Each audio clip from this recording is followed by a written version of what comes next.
পয়লায় প্রচারে উত্তরে পয়লা বৈশাখে উত্তরবঙ্গে মমতা বন্দ্যোপাধ্যায় 15 থেকে 17 এপ্রিল উত্তরে প্রচার তৃণমূল নেত্রীর।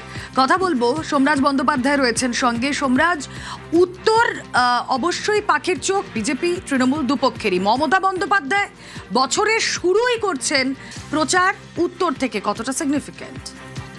দেখো, অবশ্যই গুরুত্বপূর্ণ, তার কারণ উত্তরবঙ্গে প্রথম দফায় 23শে এপ্রিল ভোট রয়েছে এবং সেক্ষেত্রে উত্তরবঙ্গের যে আসনগুলি রয়েছে সেই আসনগুলিতে তুমি দেখেছো লোকসভায় কোচবিহার আসন তৃণমূল কংগ্রেস 2024-এ জয়লাভ করেছিল এবং শুধু তাই না, 2024-এর লোকসভা নির্বাচনে উত্তরবঙ্গে তৃণমূল কংগ্রেসের ভোটের হার পর্যন্ত বেড়েছে। ফলত সেই জায়গায় দাঁড়িয়ে 2026-এর বিধানসভা নির্বাচনেও যাতে তৃণমূল কংগ্রেস আরো ভোটের হার বাড়াতে পারে, বিশেষ করে উত্তরবঙ্গে, সেই দিকে লক্ষ্য রেখে ফের উত্তরবঙ্গে দ্বিতীয় দফায় প্রচারে যাচ্ছেন মমতা বন্দ্যোপাধ্যায়। তুমি দেখেছো ভোট ঘোষণার পরপরই প্রথম দফার প্রচার উত্তরবঙ্গ দিয়ে কার্যত শুরু করেছিলেন মুখ্যমন্ত্রী মমতা বন্দ্যোপাধ্যায়। এবার দ্বিতীয় দফায় পয়লা বৈশাখ থেকে টানা 3 দিন, অর্থাৎ 15 এপ্রিল, 16 এপ্রিল এবং 17 এপ্রিল 3 দিন টানা উত্তরবঙ্গে নির্বাচনী সভা এবং রোড শো করবেন মমতা বন্দ্যোপাধ্যায়।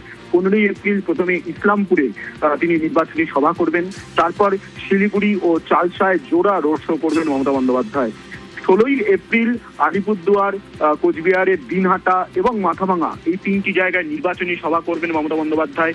17 এপ্রিল ফের তিনি কোচবিহারে জনসভা করবেন মমতা বন্দ্যোপাধ্যায়।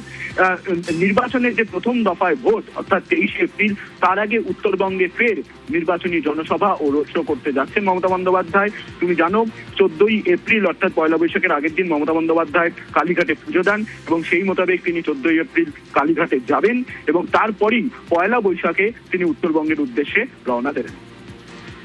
বেশ।